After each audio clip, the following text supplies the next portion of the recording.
Hiya, Barbie. Hi, Ken. You want to go do a podcast? Sure. Jump in. Ladies and gentlemen, ghouls and monsters, frightmares of all ages and everyone else, welcome to Binging Barbie. I'm your host, John, and with me I have my co-host. Our creation is almost ready. Jay, did you find all the ingredients? Oh, my back. Don't remember the other Oh. dialogue from that scene. You terrible back. That is so bad for this. Anyway, this is a podcast about movie tie-ins for toy franchises. And this week we are continuing our deep dive into the Monster High series. Continuing. We're starting, aren't we? Oh, yeah, I forgot to change the script there. Anyway, this week we'll be talking about Monster High, New Ghoul at School. Ooh. Yeah, we're starting our new franchise here. Kind of wanted to do something a little bit similar to Barbie since we just finished our Considering Christopher. That was a bit of a out of left field for us. Right, and it's the spooky season where we're at. Yep. Today is Halloween that we're releasing this episode, so on theme there. Yes.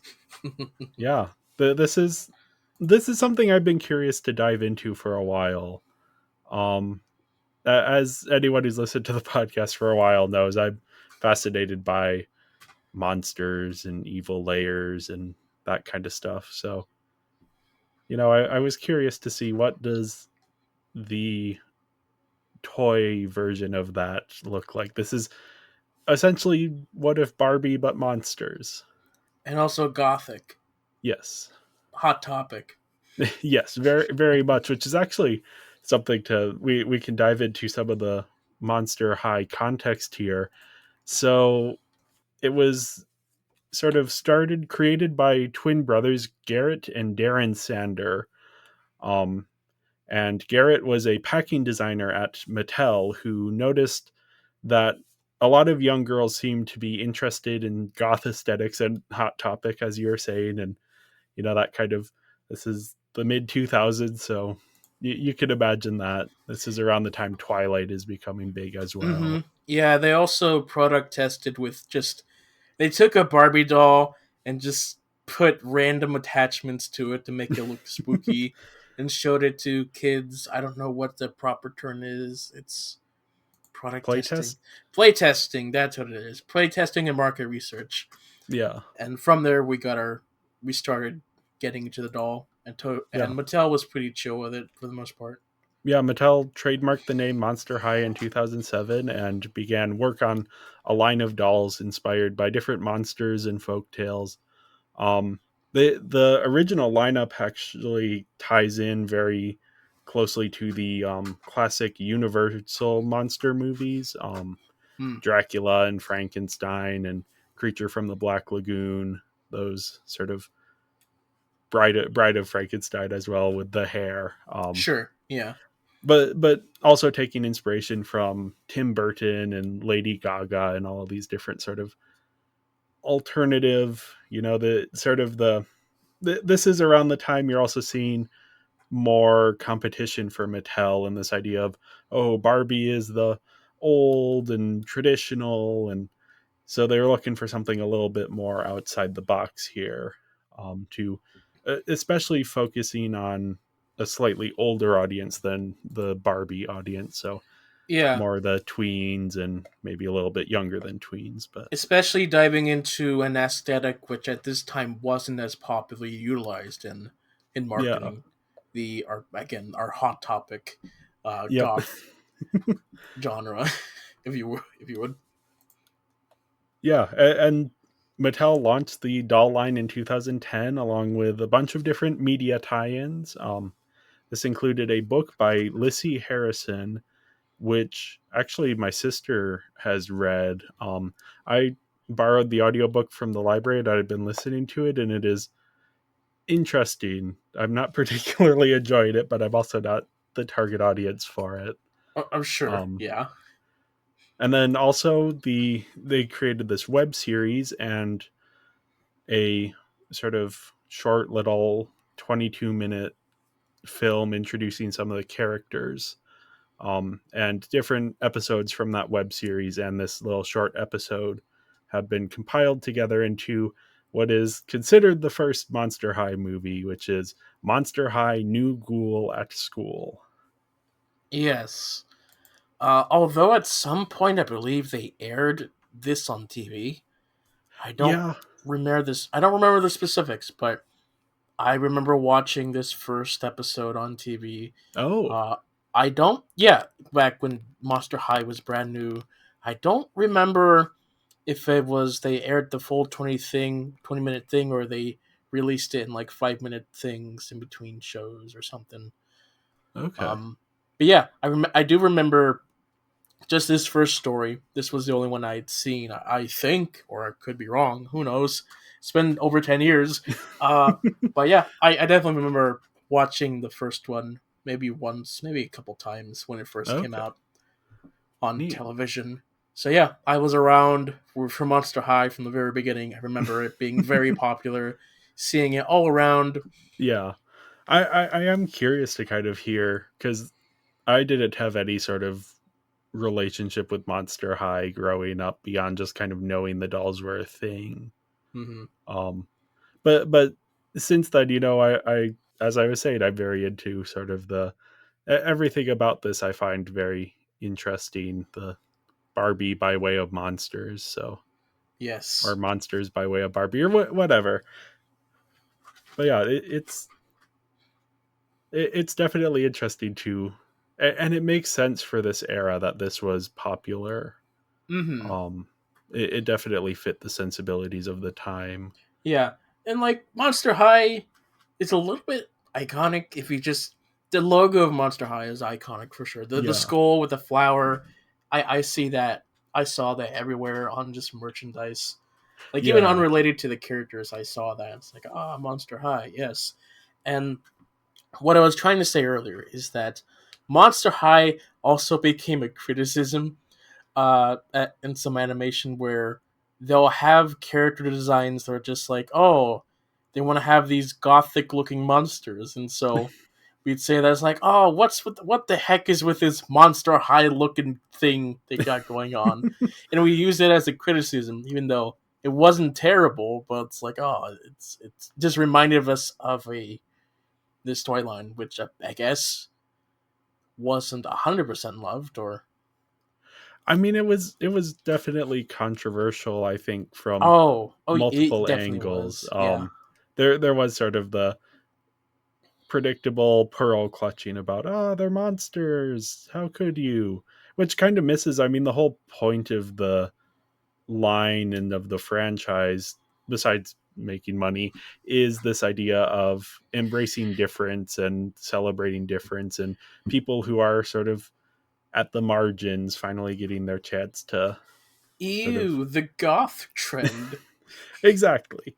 But yeah, there was definitely that backlash as well, of like, this is a franchise for young girls, but that is leaning into a sort of a darker aesthetic. So there's kind of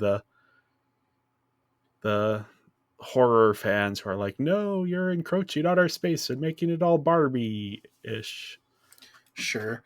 And like after Monster High, there's been plenty of copies of Monster High, Yeah. especially like I think Ever After High is Yes, that's sort the of a spin-off isn't that from the Disney version though? no, Ever After High is Mattel.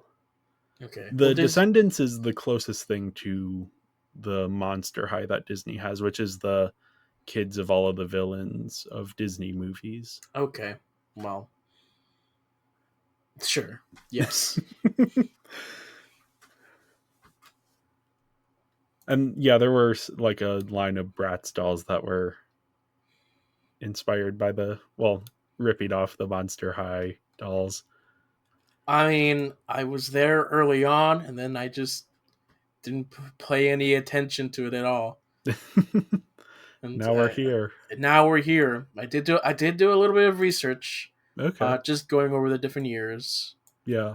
and that's about it. But yeah, Monster High, I remember it. like semi fondly. I never really hated it, but like when a different TV show would have like a Monster High esque gothic character design, I'm like, yeah, I'm not sure about that. Looks like copying right here, but okay. especially like especially the distinct look of the characters in this show compared to Yeah. the doll line. It's like you have the giant heads. It's Yeah. really the giant heads and the hair, the multiple hair color for each character. That's really where I'm approaching on. But let's move on. Let's move on. We'll if I ever talk about that again, it's like in a fully different thing. But okay. Yeah.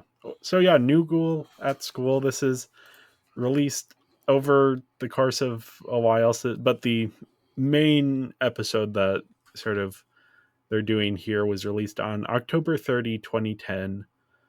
The production studio behind it is Wild Brain Entertainment. They were an American animation studio.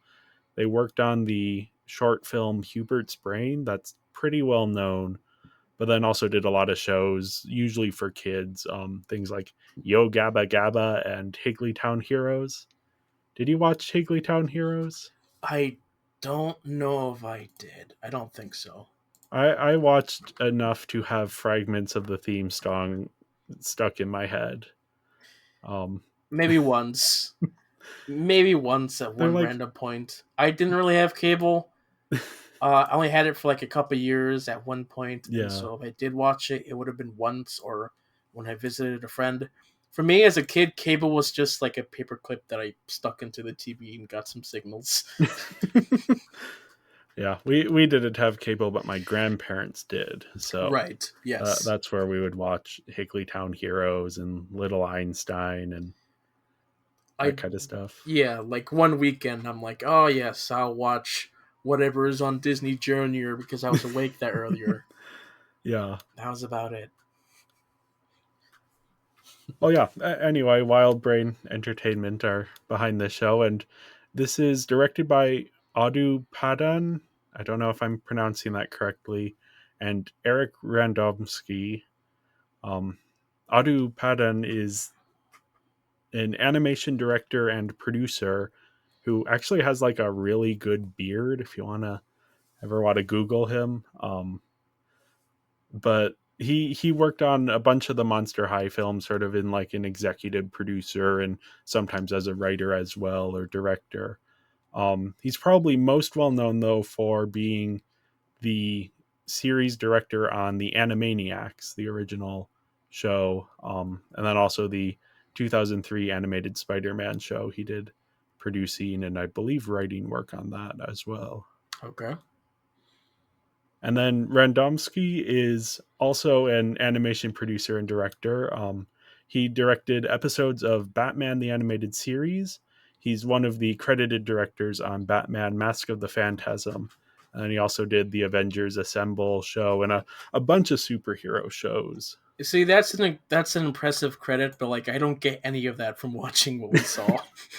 Yeah, I think it is because I believe, yeah, I don't know entirely what it is, but I think Adu Padan was doing more of the voice acting stuff, and then Randomsky was doing the design, like visual design stuff. Sure. I think the actual pacing and plotting of the story is, Also, this is a web series, yeah, which has a lower, I guess, quality, lower budget.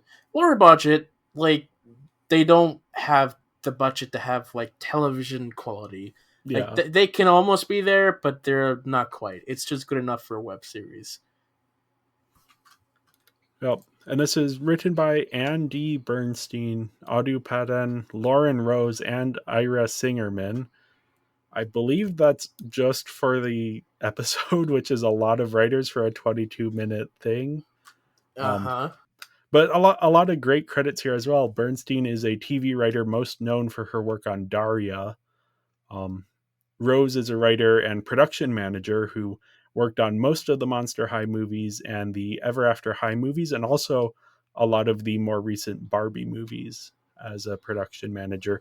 Sort of Barbie and Chelsea the Lost Birthday, that sort of era of Barbie movies. Yeah.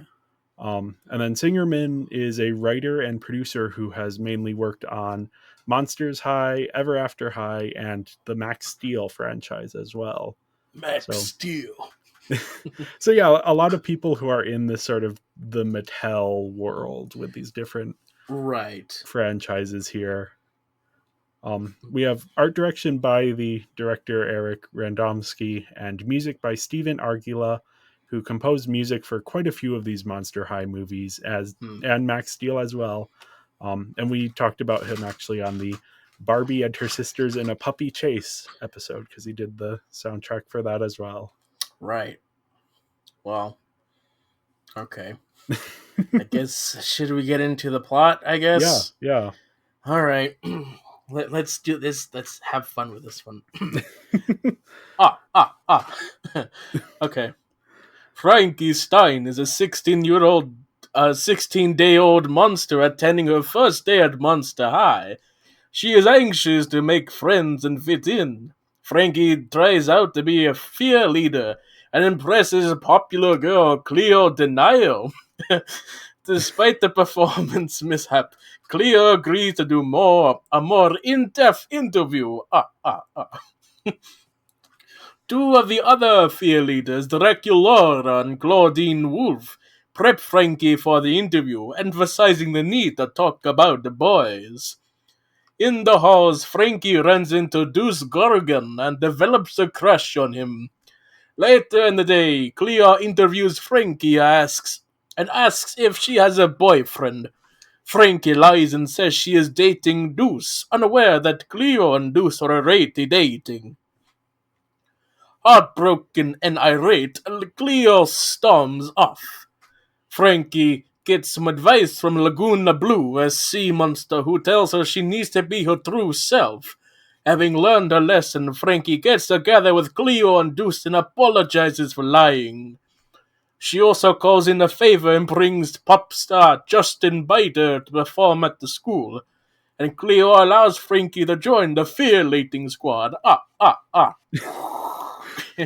You were doing a very good Dracula there, but I was getting hints of what's the guy from What We Do in the Shadows? Why can't I think of his name? I'm looking it up right now.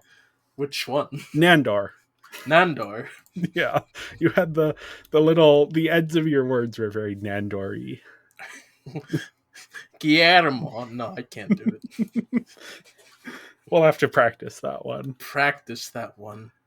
Yeah, the actual beginning is about 20 minutes long, but it's like 20 minutes put together by 5-minute segments. That's kind of how they're divided up. You can really tell that.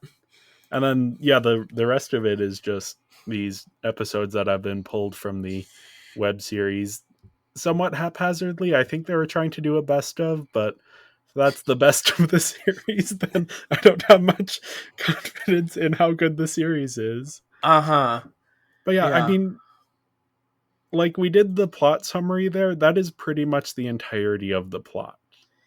Yeah. There's a few details here and there that we didn't cover, but it's just too short. It's too short. There's really not a whole lot of in-depth character or just plot. Really what's keeping you here, really what's the main grabbing point is like, oh, take a look at these different monster designs. You have our main one, Frankie, then you have Claudine and Dracula and the other ones. Like, don't they look interesting? And they Don't have you like, want to buy them? Yes, that's what you get from this.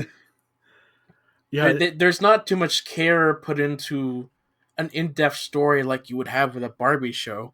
Although with Dreamtopia, we'll not talk about that. But for the most part, Barbie has had a lot of care put into their stuff. Yeah, this does feel a lot more like a toy commercial than. I mean, it's making me realize, and we were harsh on Barbie as Nutcracker or in Nutcracker, whatever the preposition there was, but watching this make me realize, we were kind of spoiled there because that was a full story that had a beginning and middle and end that was paced in a way that felt like a movie. Sure. Here it's just so it's trying to do Mean Girls, Right. but and I love that idea. Mean Girls but with monsters. That sounds like exactly what I want from this. But the pacing is just off. There's no breathing room Mm. between story or character beats. There's no time to develop side characters. There's no time for jokes to land. Right. Like they're just moving Yeah, on. because they're shorts. They're at most 5-minute shorts, Yeah. which is a struggle for a 20-minute thing because it doesn't feel like a 20-minute episodes. It feels Yeah. like 5-minute segments of their own little episodes put together somewhat into one full episode, and it doesn't fully connect, even though it really should. Yeah.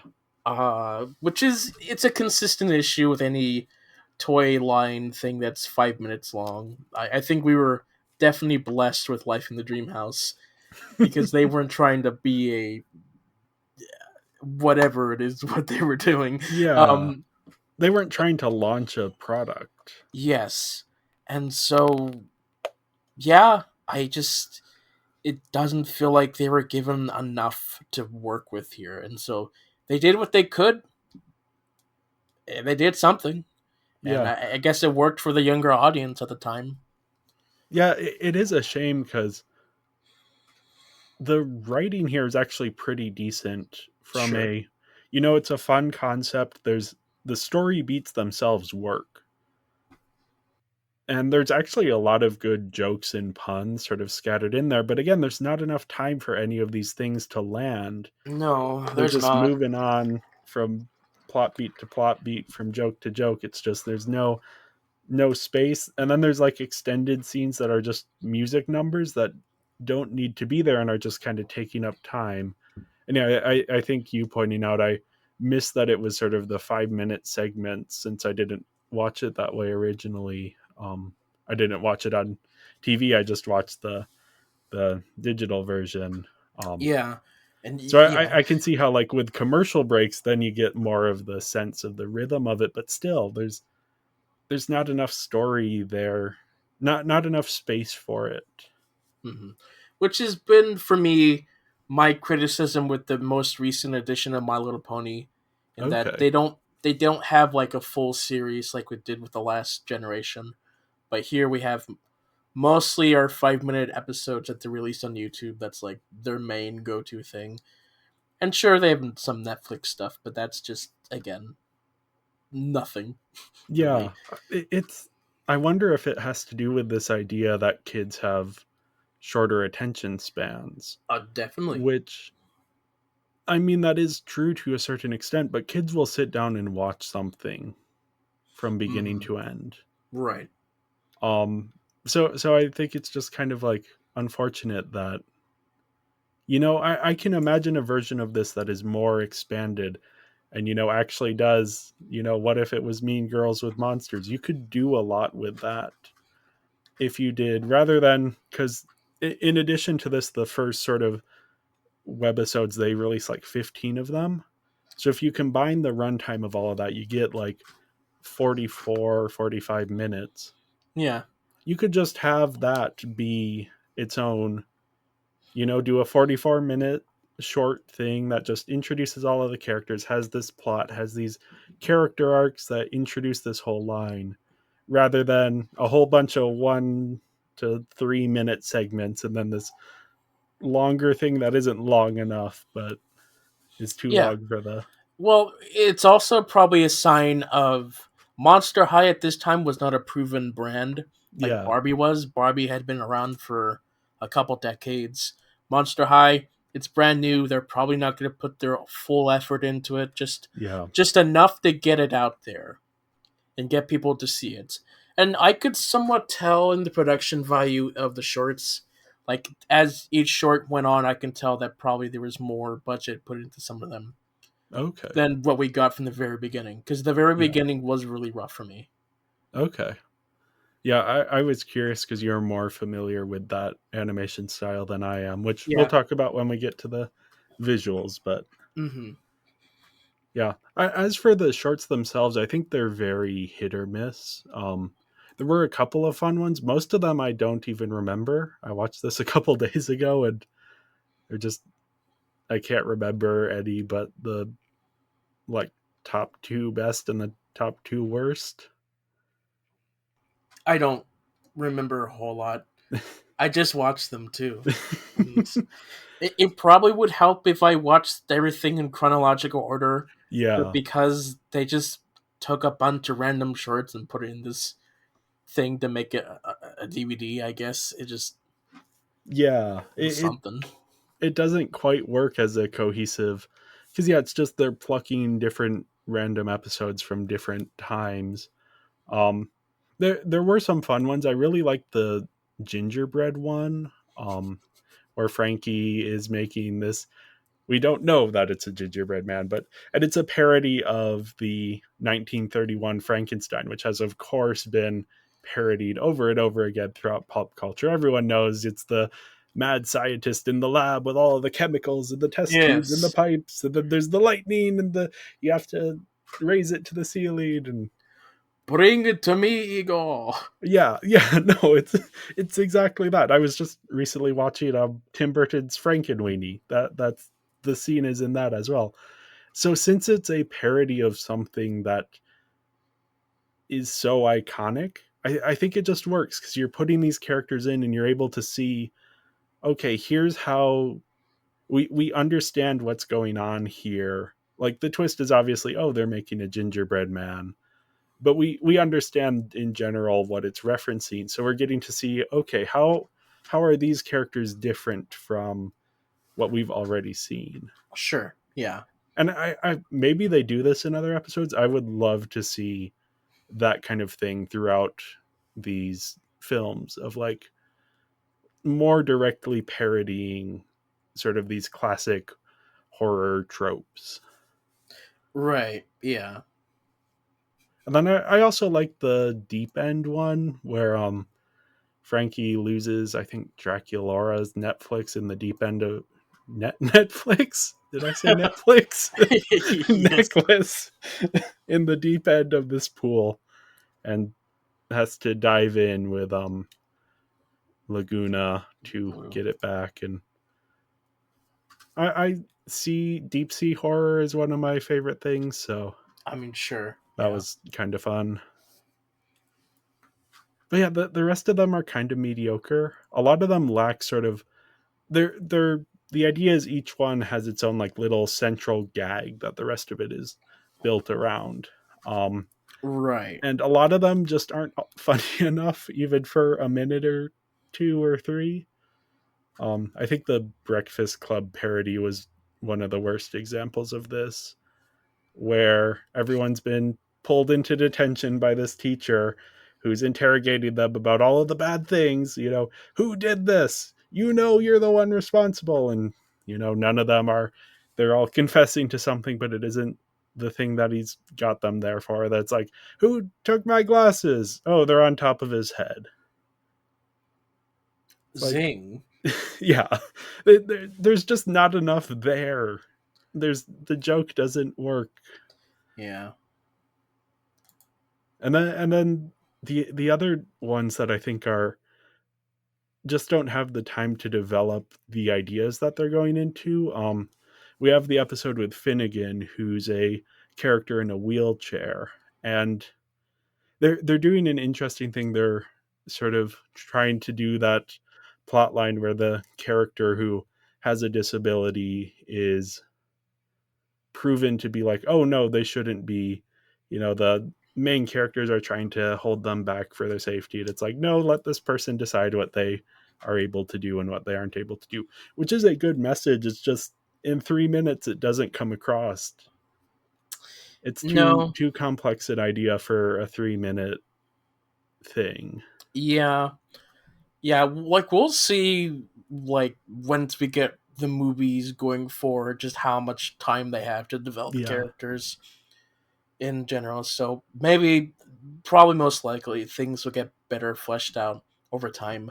But at the start here, it's a bit rough getting into this. yeah, which I'm a little bit disheartened by because I was really looking forward to this, but I'm also, it makes me hopeful that hopefully we only have up to go from here. Fingers crossed. Fingers crossed. I mean, there's seasons of their shorts to watch to go Yeah. through. So Yeah, I don't know if we'll cover the shows the way we've done the Barbie shows, but yeah, I'm definitely hoping. I think the film's having a bit more time to focus in on stories will be helpful.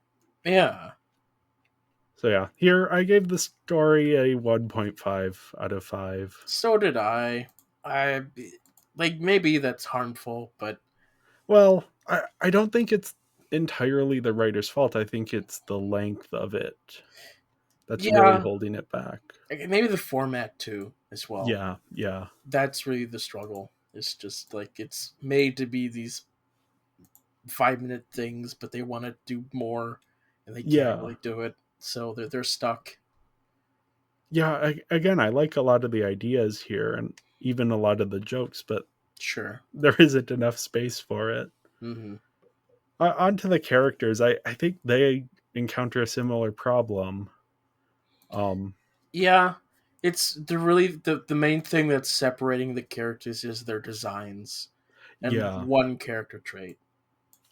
yeah. So we have Frankie Stein is sort of the default protagonist, and she's very much Katie from Mean Girls. Um, Especially in the sort of the start and end of her arc. Hmm. But again, there just isn't enough time for them to play out the arc. The arc in Mean Girls is maybe I'm going too exaggerated here, but it's maybe one of my favorite character arcs in film. The way she develops as a character and changes as a person and has to learn a lesson, I find it very interesting. Here, it's just very abrupt and ham-fisted. She like kind of learns her lesson a bit too Yeah, easily after not learning it the first time. Again, it's a symptom of the short runtime. They don't have enough time to give her an arc that feels I mean it's satisfactory. also more than just that because we have 20 minutes for this story. 20 minutes is a good amount of time for this. It's Yeah, again, they have to divide things up into 5 minute segments, and a couple of those are musical numbers because they need that, I guess. I also think it's because this is the introduction to these characters in this world. Hmm. You know, if this had been episode 5 of a TV show, it might have worked better versus, you know, this is the first word seed of these characters. Right. And like when I watched it initially, it was probably like that. Like the Yeah. beginning was the first episode, and the last one was the later one. And like it was suitable enough at the time. As an adult, it's harder. Yeah. It's much harder to get into things as an adult, really. Looking back on children content, so Yeah. Yeah. And again, I want to like this because it very much fits into things that I enjoy. But yeah, it's just there's something missing. And I think it's the runtime and also the format, as you were saying. yes, maybe we just missed out on it. That's it. Yep. So yeah, next up, I've combined Claudine and Draculaura here because they serve identical functions in this narrative. They're both the friendly people who help Frankie out a little bit. Dracula is probably the more wacky one. Claudine Yeah. is maybe I don't know how to describe her. Here's we can get into this now. One of my issues with this. So it's very common for toy franchises, especially ones that started more recently, to have a core cast of characters. And the idea is that each of the characters is a little bit different in a way that someone can be like, oh, I like this one more. I like that one more. Sure. And usually they have at least some of them, not necessarily all of them. You can have, but they tend to be able to, you can boil them down to one or two traits very easily. Yes. Not necessarily the entire group needs to be that way. You can have a couple characters who are more complex, but you want to be able to go, this is the bubbly one, this is the smart one, this is the mean one. Here, I think they have that. I just don't think it comes across in the short time span that they have. Yeah, yeah. Because thinking about many other toy franchises, like any Lego thing, usually you have 6 characters. It's usually Yeah. 5 to 6 characters, each unique and distinct. My Little Pony, the Friendship is Magic Oh yeah, generation at least definitely has that. definitely divides things up to 6. Yep. My Little Turtles. And then Teenage Mutant Ninja Turtles. yeah, That's 4 characters, but that's still, each one has their own personality. yeah, Whereas here, I mean, I assume these characters have their own distinct personalities, but I'm not getting that distilled into 1 or 2 words. yeah. We don't have a full amount of time to fully describe it because the Ghoulia she's the shy one, but we barely get any screen time with her. Yeah. I think the most, like, the ones who can be condensed the most are Laguna, who's the friendly, or not the friendly, but like the helpful one. The There's more a word for that. logical one, Yeah, the that's one who's a little bit smart, more emotionally intelligent than the the rest of the group. conscience Yeah. almost. Yep. And then Chloe is the mean one. But besides that, we don't really get, you can't condense these characters into one character trait. Is Claudine the fashion one? I honestly don't know. From the little bit of research I've done into her, one of her defining traits is that she's not boy crazy. Yes. But I don't know how that influences her character, as like it distills down into a singular character trait. Which More again, time. Yeah. usually I would want more complex characters, but here it's like you don't even have the simple characters, so you can't add any complexity to it. They're just there because you want to sell the toys and introduce the concept of these characters. I'm sure we'll get it. Yeah, We're going to get it. I'm hopeful for that, Yeah. because after watching this, I can't choose a favorite, and I want to be able to choose a favorite the way Sure. that you do with My Little Pony or My Little Turtles or all of those other franchises. Yeah. Yeah, definitely. For sure. So yeah. Anyway, next up, I put Laguna Blue, who we kind of talked about. She's the conscience, as you were saying. Mhm. Um, she comes out of nowhere. Yeah, she doesn't really feel like she's part of the group. No. She just she's by the pool and she Yeah. shows up and helps, and I guess that's it. Yeah, she feels very separate from everything else going on.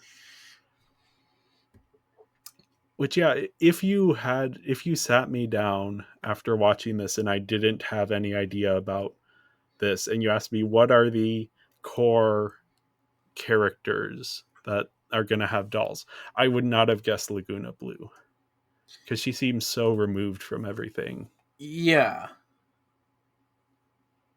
But apparently she's a fan favorite, so I am hoping that we get more of her. Maybe because she's quote unquote Australian.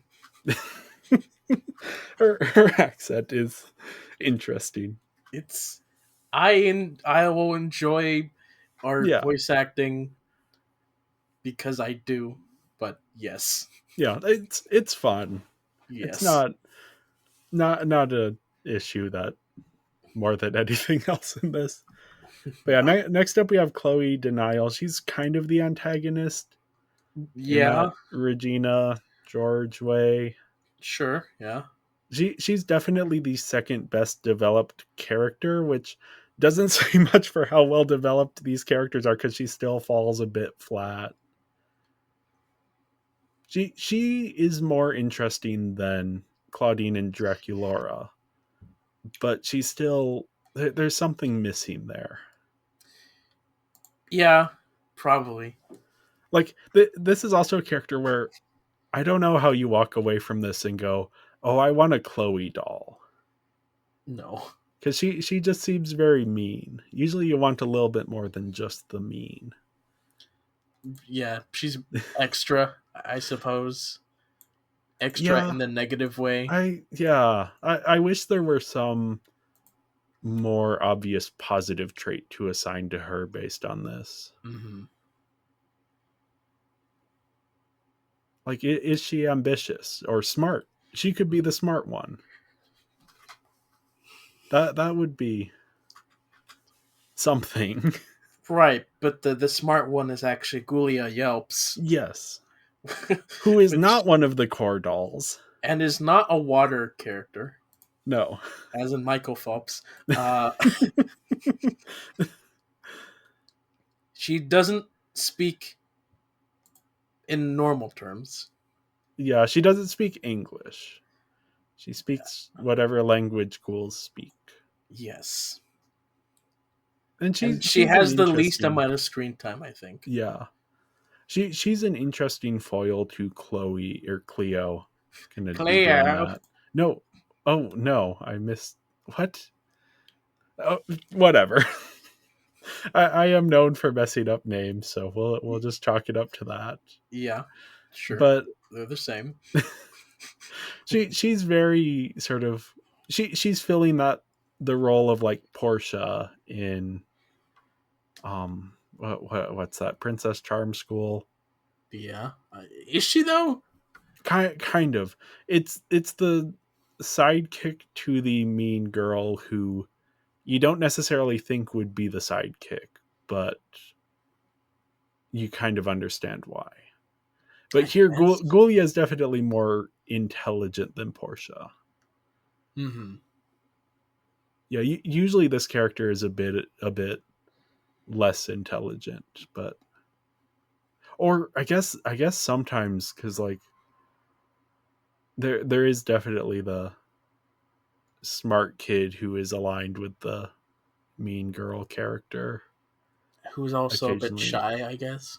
I don't know. Yeah, I'm thinking of like Netflix's The Politician, which is not a typical teen show, but that has sort of the smart character who's aligned with the Buy our mean toys, yeah. character. The politician. New figures. I hope they don't have toys for that show. It's a bad show. First season was fine. Anyway, the other characters aren't really much to write home about. Right, sure. I was having this epiphany when I was listening to the audiobook for the Monster High book, which is very different from this movie, to be clear. But it's interesting because the boy characters in it are written like women characters in more male focused franchises would be written, where they have absolutely no agency, which Yeah. is interesting. I would prefer that, everyone gets a little bit of agency, but it is an interesting contrast. Hmm. That's more so in the book though. Here it's just kind of like we don't see much of Deuce. He's just kind of a background prop. Yeah. In the book there's actually the scene I just read is like someone who isn't in this movie like kisses him even though he's dating Cleo, and he's like, "Ooh, I liked that." But not in a like I'm going to leave her way, and this is what the plot needs me to say. Okay. It's like the sexy lamp thing, Uh, where if uh, you could replace this character with a sexy lamp, would the plot change at all? I what? Have you not heard of the sexy lamp test? No, It's a thing for judging agency of women characters, but you can flip it on its head as well. okay. Of does this character have enough agency that you cannot replace them with a sexy lamp, as in a lamp that people would desire? Okay. So, for example, with Deuce here, Christmas story, I guess. yeah, it's just like an object that someone would desire. So here, if you replace Deuce with a lamp, nothing changes. It's just like, hey, do you have a favorite lamp? Oh, that's my favorite lamp. No, but that's my favorite lamp. Yeah, yeah. That's definitely most teen romances in media for sure. Yeah, it's again, it's about character agency. I just thought it was interesting to see that flipped from how it would normally be. Mm-hmm. Yeah, sure. But yeah, I gave the characters a 2 out of 5. They're not bad, but I want to see more. I gave the characters a 2.5. The point 5 is for the design of the characters. That helps to divide them Yeah, slightly. yeah, But the designs are good. yes, overall, the designs are good. Speaking of visuals, Yes, visuals. So you're more familiar with this animation than I am. so it's animated using Flash. Yeah, This is definitely something that toy companies would go to. Uh, any show that aired on the Hub Network or Discovery Family around this time period used Flash. Um, Generally, those shows are people who specifically are talented enough to use Flash or spend so much time to use Flash. Here, it's more than the minimum, but not quite a good baseline. okay. Like I think again, just knowing that this is a web series, it makes sense. It's like okay, Yeah, like it's not quite there. Like there's definitely some janky movement where they don't have a full rounded character where they can have a smooth transition from side view to front view. There is like an immediate movement that doesn't have a natural transition to. Um, it's fine, acceptable, but I just I just watched 60 Disney movies. They're just peak animation, so like this is affecting my mental state and oh like, yeah, oh yeah. wow, this is not the I best animation out not there. not to But get on too much of a tangent, but I just rewatched Sleeping Beauty. Now, mhm. did you know that it is the only animated film filmed in CinemaScope, which is the full like the Lawrence of Arabia thing. I noticed that it was the widescreen. It's like, huh, that's So yeah, interesting. the version, at least on the Blu-ray I have, and I believe on Disney Plus as well, they didn't actually display it in that, but they filmed it in that. So they have the on the Blu-ray, it's that original aspect ratio, and it looks so good. And if you want to like see a scene, the Once Upon a Dream sequence is, I mean, the backgrounds are incredible and the foregrounds are incredible and it looks so beautiful. Apparently it took them a year to animate. I mean, back then they're Yeah. animating things by hand, so Yeah, and it looks so good. And then yeah, you watch this and it's like, oh yeah. yeah, they're like there's even like and even the animation for the commercials has a lot more effort put into what we have here Yeah. because commercials they'll play a lot on television and so they have to be a certain level of quality. With a Yeah. web show you can get away with just like we'll give you a certain amount of time, just get something done so we can put it online. It's like okay, yeah, there you go. Yeah. Yeah. It's not the worst thing I've seen, but I desire more and I've seen better from this specific style of animation. Yeah. I didn't have much thought on it. I did kind of notice some of the jankiness, but I do like the aesthetic of it. It's a good mix of like the spooky aesthetic, but very colorful.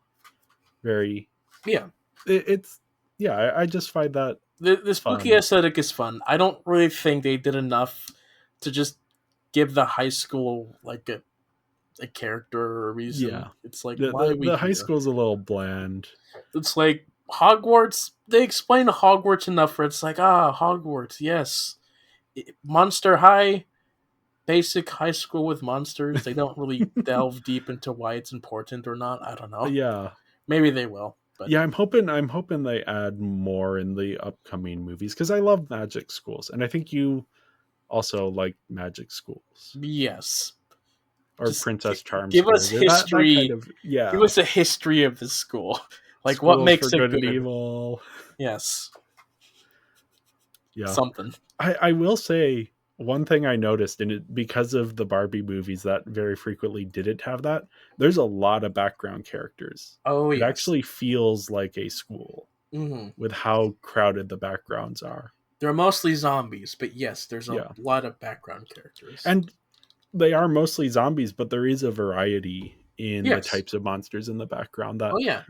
I expected the thing that anime will do where all of the background characters are gray silhouettes.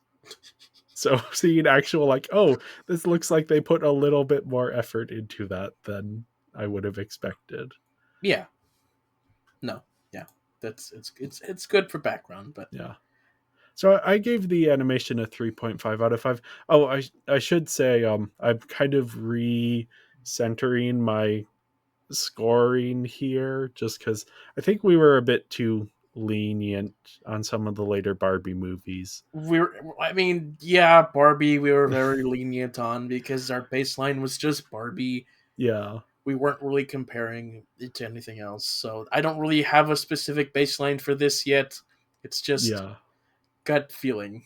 I'm tamping down on things a little bit. I've tried to not have every movie get a 3.5 out of 5 stars here.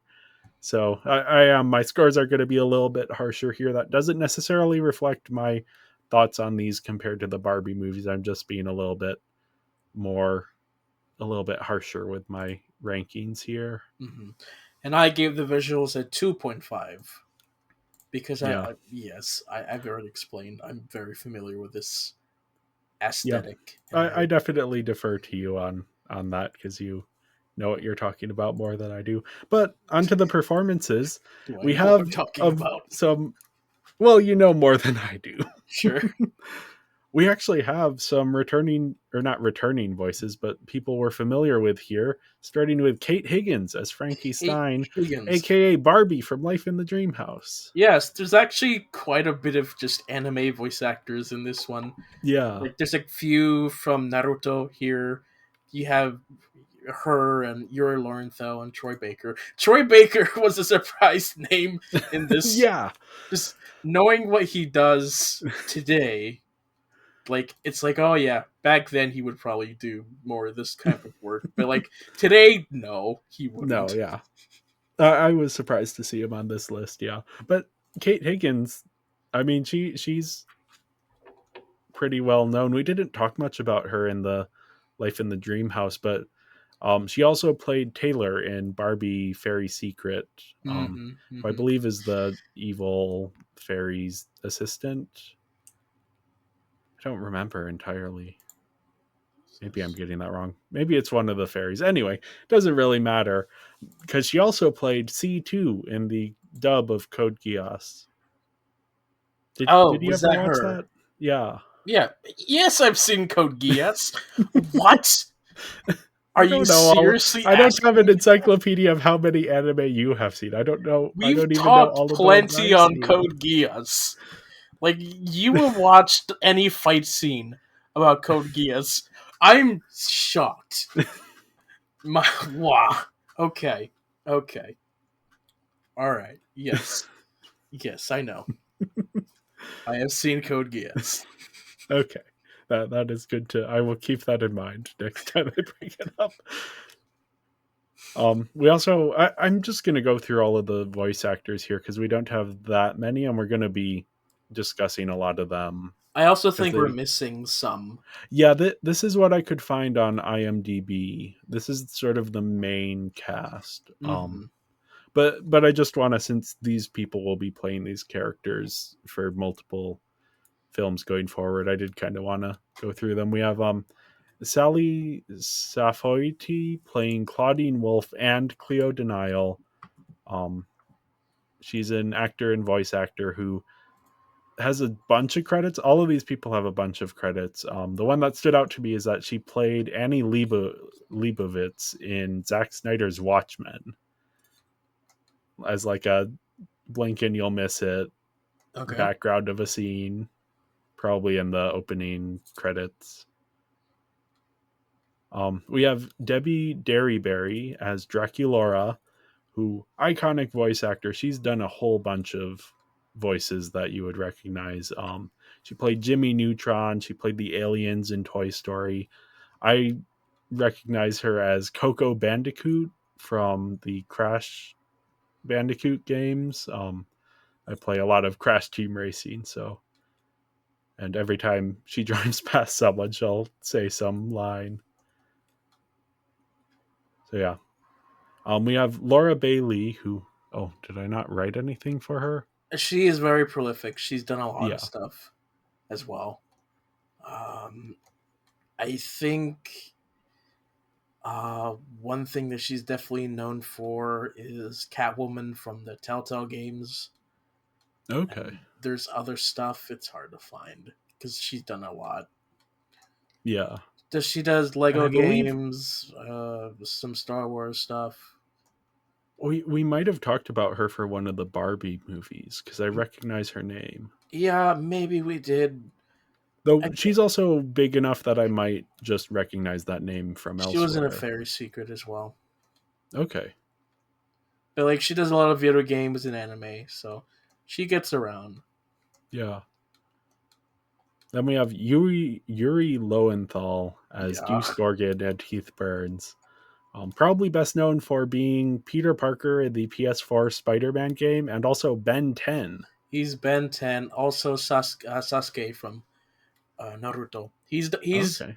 been getting a lot of good work recently. Like he's being very popular now. So Ben Yeah. 10 and Peter Parker especially. He's my favorite Spider-Man voice for Okay. sure.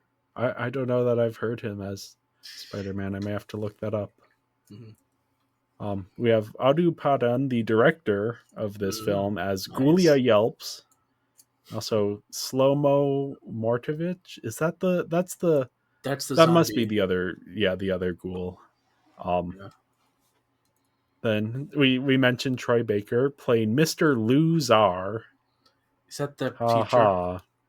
Yeah, that must be the teacher that falls asleep. And then I don't think she shows up here, but Erin Fitzgerald plays Abby Abominable and Spectra.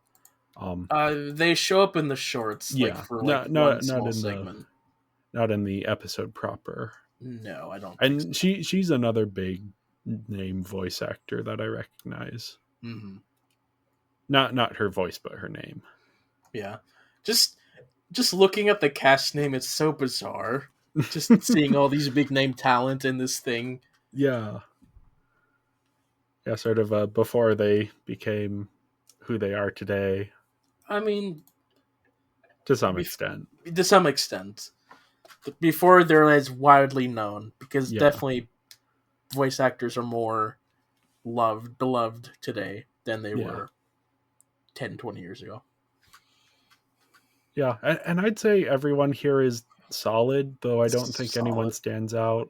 Yeah, I do think Kate Higgins has to do a lot of narration, and I think it's a bit too much narration. it's And a sometimes shame.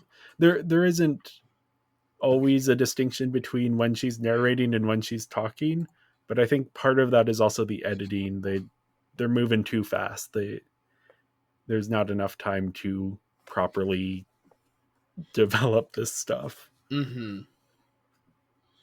So yeah, I gave the voice acting a 2.5 out of 5, which is not saying it's bad. I want to be clear there. This is the new average for me. Okay.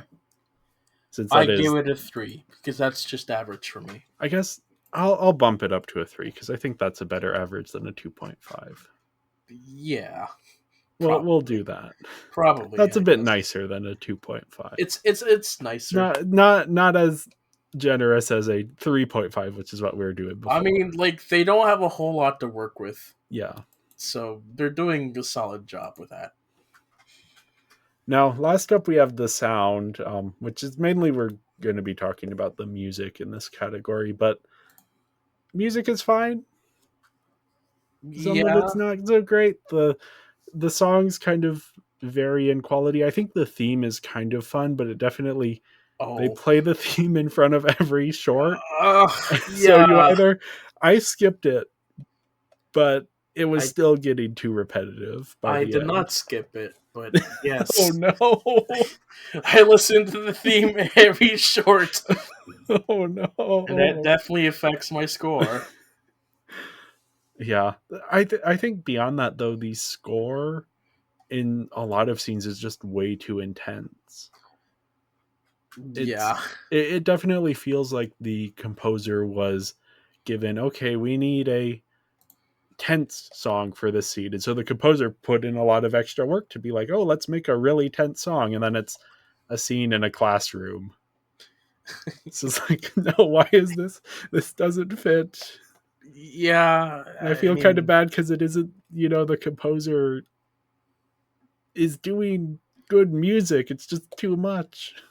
And again, I mean, there's certain styles of music that I'm not a big fan of, and so the Yeah. intro, I don't really care for that style of music for sure. So It isn't my favorite. The fact that it's like a minute and 30 seconds is fine. Though if I had listened to it every single time, that would have really gotten on my nerves. I wish there was a skip button, Yeah. but there wasn't. Or just play like the little bit like I just watched Over the Garden Wall for the first time last night on DVD, and it didn't play the full intro in front of every episode.